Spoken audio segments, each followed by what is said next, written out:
नमस्कार, आप देख रहे हैं smart business plus Deepak Kumar के साथ और समय हो चुका है खेती किसानी की महत्वपूर्ण खबरों का। आज के वीडियो में हम बात करेंगे एक ऐसी उन्नतशील खेती की जिसको लगाने के बाद आप कम समय में कम जमीन से लाखों रुपए कमा सकते हैं।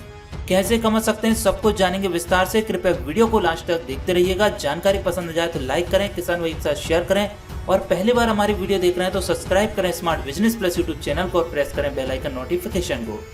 जैसा कि किसान भाइयों आप देख रहे हैं कि आज की वीडियो में हम बताने जा रहे हैं आपके लिए आलू की उन्नतशील और वैज्ञानिक तरीके से खेती कैसे करें, कम जमीन से कम समय से लाखों रुपए कैसे कमाना है, इसका आइडिया भी आप देख पाएंगे वीडियो में। आलू जो है आजकल मार्केट में बहुत ज्यादा ट्रेंडिंग पे है और डिमांडिंग में भी चल रहा है। मार्केट में आलू की जो वैल्यू है या मार्केट प्राइस कहें तो वह बहुत ऊंचे दामों पर चल रही है। किसानों का आज की डेट में मंडी में आलू 25, 30 और 35 रुपए पर केजी बिक रहा है और फुटकर में 40, 50, 60 रुपए पर केजी बिक रहा है। यदि आप हाल ही में नवंबर या दिसंबर में आलू की खेती करते हैं तो आने वाले समय में 90 दिन बाद आपकी खेती अच्छे दामों पर बिक जाएगी। तो सबसे पहले हम बात करेंगे यहाँ पर भूमि और जलवायु कैसी होनी चाहिए यदि आप आलू की खेती करते हैं तो। आलू की खेती के लिए जीवाश्म युक्त बलुई दोमट मिट्टी ही अच्छी होती है। भूमि में जल निकासी की अच्छी व्यवस्था होनी चाहिए। आलू के लिए क्षारीय तथा जल भराव अथवा खड़े पानी वाली भूमि कभी न चुनें। बढ़वार के समय आलू को मध्यम शीत की आवश्यकता होती है। बात करें आलू की खेती के लिए उन्नतशील किस्में कौन कौन सी है, तो आलू की किस्म में सबसे महत्वपूर्ण बात यह है कि इसका बीज अच्छी श्रेणी का होना चाहिए। अच्छे बीज का विशेषकर रोगाणु मुक्त बीज का प्रयोग करके आलू की पैदावार बढ़ाई जा सकती है। अच्छी उपज के लिए जलवायु खंड या क्षेत्र के अनुसार केवल सिफारिश की गई उपयुक्त किस्में ही आपके लिए चुननी चाहिए। और यदि आपको पता नहीं है ये बीज या जो आलू का बीज है वो किस किस्म का है, कौन सी वैरायटी का है, तो आप ध्यान दें कि ना तो ज्यादा छोटी किस्म का आलू आपको चुनना है और ना ही बड़ी किस्म का आलू चुनना है। यदि बड़ी किस्म का आलू चुनेंगे तो फिर आपकी जो कॉस्ट आएगी, लागत आएगी, वो ज़्यादा आएगी क्योंकि वजन में आलू आपका कम आएगा, स्पेस कम गिरेगा। और यदि छोटी छोटी किस्म का जिसे हम छर्री बोलते हैं, चुर्री बोलते हैं, उसका इस्तेमाल करोगे बीज में तो फिर हो सकता है कि वो किसी बेकार क्वालिटी का बीज हो, क्योंकि वो छर्री जो चुर्री रहती है वो तभी पड़ती है जब आलू की फसल प्रभावित होती है, तो आप उसे भी ना चुनें। मीडियम किस्म का आलू चुनना है आपके लिए, जो कि ना तो ज़्यादा छोटा हो ना ही ज़्यादा बड़ा हो, चमक पे भी रहे, आकार उसका सही हो, तो आपको देखने में ही पसंद आ जाएगा कि वाकई में ये आलू सही है। तो उसी किस्म का उसी तरह के आलू को आप चुनेंगे तो आपके लिए बेस्ट रहेगा। और आप वीडियो में भी देख सकते हैं काफ़ी हद तक आपको कुछ आलू की इमेज दिखाई दे रही होगी जिसमें आपको लग रहा होगा कि ये आलू ठीक है, अच्छा लग रहा है।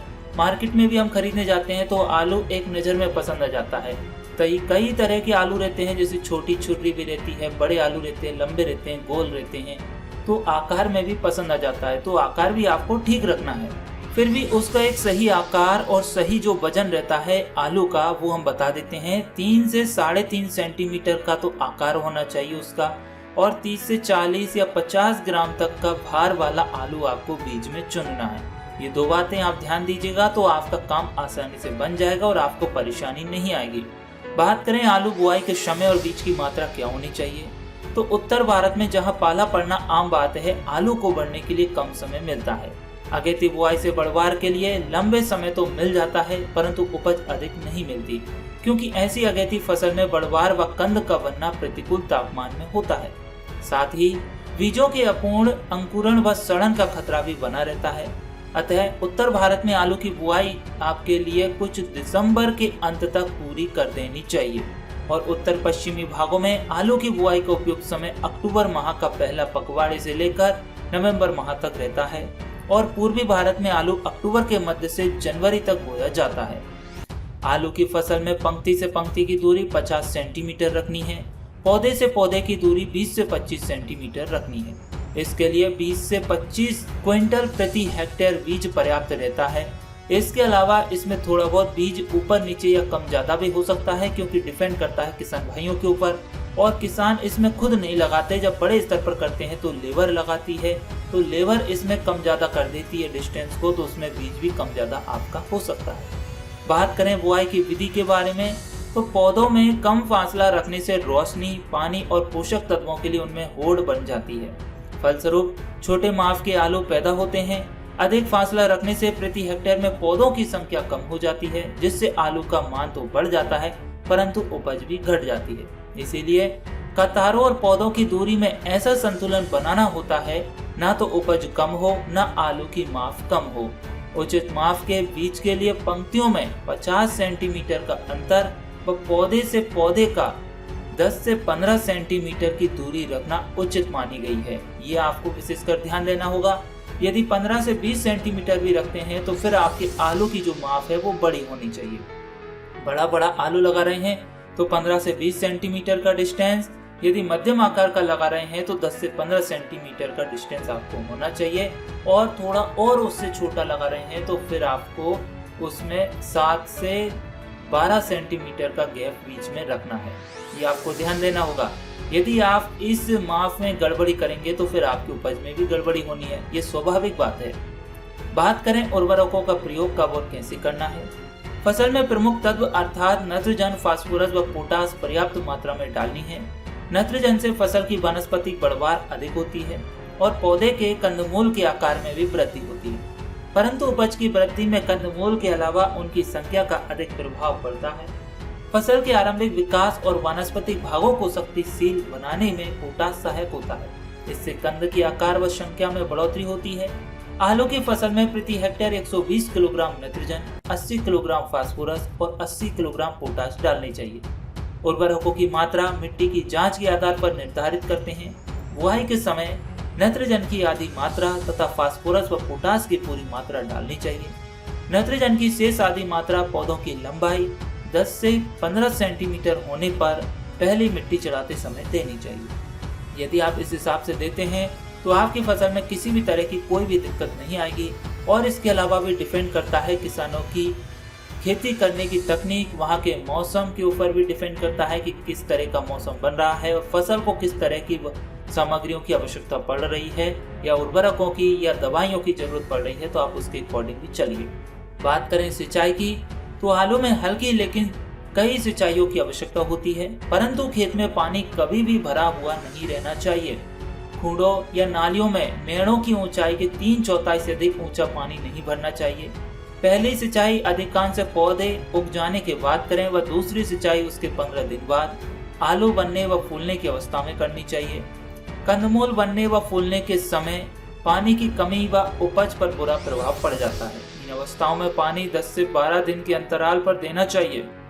पूर्वी भारत में अक्टूबर के मध्य से जनवरी तक बोई जाने वाली आलू की फसल में सिंचाई की उपयुक्त मात्रा 50 सेंटीमीटर और 6 से 7 सेंटीमीटर या 6 से 7 सिंचाइयों की आवश्यकता पड़ जाती है। फिर भी हम आपसे बार बार यही कह रहे हैं कि आप अपने यहाँ के मौसम को देखकर चलें। जैसी फसल में जिस सामग्री की या जिस खाद की, जिस दवाई की, जिस पानी की जरूरत पड़ रही है उसके अकॉर्डिंग आपको व्यवस्था जमानी है। बात करें खरपतवारों की रोकथाम कैसे करनी है, तो आलू की फसल में कभी भी खरपतवार न उगने दें। खरपतवारों की प्रभावशाली रोकथाम के लिए बुआई के 7 दिनों के अंदर 0.5 किलोग्राम सिमेजिन 50 WP या फिर लिनियोरोन का 700 लीटर पानी में घोल बनाकर प्रति हेक्टेयर के हिसाब से छिड़काव कर दें, तो इससे खरपतवार नाशी पर रोकथाम किया जा सकता है।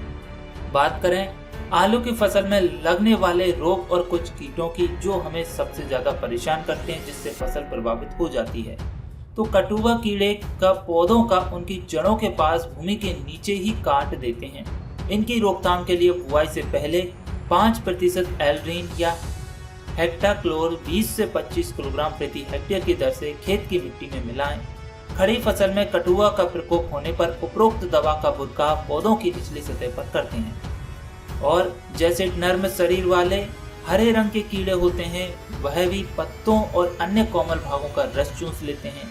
इसके अलावा माहू, चेफा, एफिड, आलू में लगने वाले कई तमाम तरह के ऐसे हरे रंग के कीड़े होते हैं जो पत्ती की निचली सतह को खा जाते हैं, पत्तों का रस चूस लेते हैं। इससे पौधा हमारा कुपोषण में चला जाता है और पौधा मुरझा जाता है, पत्ते मुड़ जाते हैं और फिर उसकी बढ़वार रुक जाती है और ऐसी समस्या आने पर फसल की उपज भी कम हो जाती है। तो यदि ऐसी इस तरह के कीड़े हैं या रोग लग जाएं, तो आप क्या करेंगे, 0.07% एंडोसल्फान या फिर 0.05% मेलाथियान का छिड़काव करेंगे तो इस समस्या से छुटकारा मिल जाएगा। बात करें अब आलू की कटाई एवं खुदाई की, तो पूरी तरीके से पकी हुई आलू की फसल की कटाई उस समय करनी चाहिए जब आलू के कंदों के छिलके सख्त पड़ जाएं। पूर्णतः पकी व अच्छी फसल से लगभग 300 क्विंटल प्रति हेक्टेयर तक उपज प्राप्त की जा सकती है। यदि आपकी फसल पूर्ण रूप से स्वस्थ है, किसी भी तरह के रोग वायरस नहीं लगे हैं, उपज आपको अच्छी मिली है, तो आप 300 से 350 क्विंटल प्रति हेक्टेयर भी उपज ले सकते हैं। यदि आपकी फसल प्रभावित होती है तो आपकी ये पारा 300 क्विंटल से भी नीचे गिर सकता है, क्योंकि डिपेंड करता है किसान भाई हमारे किस तरीके की पद्धति अपना रहे हैं खेती करने में, उनको मौसम का सपोर्ट मिला हुआ है कि नहीं मिला है, साथ ही जमीन कैसी है, खेती करने के तौर तरीके क्या हैं, तो कई सारी बातें इसमें ध्यान देनी पड़ती है। यदि आपकी फसल स्वस्थ बनी है, अच्छी बनी है और मार्केट में जब आप सेल कर रहे हैं अच्छा भाव मिल जाता है, तो आप वाकई में अपनी इनकम को बढ़ा सकते हैं। आपको ये जानकर बहुत खुशी होगी कि पिछले 1 साल से मार्केट में आलू का भाव डाउन नहीं गया है। ऐसा कोई किसान नहीं होगा जिसने 20 से 25 रुपए पर केजी से नीचे मंडी में अपना आलू सेल किया होगा, और इससे ऊंचे दाम बढ़ ही रहे हैं। यदि आप अभी अक्टूबर नवंबर में भी इसकी खेती करते हैं, दिसंबर में भी इसकी खेती करते हैं, तो 90 दिन बाद तो आपकी फसल आनी ही है। और मार्केट में यदि उस टाइम पे पहले आपकी फसल आ गई तो कहते हैं पहले आओ पहले पाओ, तो आप अपनी फसल को अच्छे ऊंचे दामों में बेच सकते हैं। तो हमें उम्मीद है किसान भाइयों की आपको वीडियो में दी गई जानकारी यहाँ पर पूर्ण रूप से समझ में आ गई होगी, जानकारी अच्छी लगी होगी। यदि हमारी खेती करने का तरीका आपके लिए पसंद आया, जानकारी अच्छी लगी, तो वीडियो को लाइक करें, ज्यादा से ज्यादा किसान भाइयों के साथ शेयर करें ताकि वह भी अपनी काम की जानकारी यहाँ से जुटा सकें। आपके क्या सवाल है, किस तरह की जानकारी आप हमसे प्राप्त करना चाहते हैं, कृपया हमें कमेंट करें और सब्सक्राइब करें ऐसी जानकारी के लिए smart business plus YouTube channel को, और प्रेस करें बेल आइकन नोटिफिकेशन को। चलिए मिलते हैं नेक्स्ट वीडियो में खेती किसान की जानकारी के साथ। तब तक के लिए नमस्कार, जय हिंद, जय भारत, वंदे मातरम।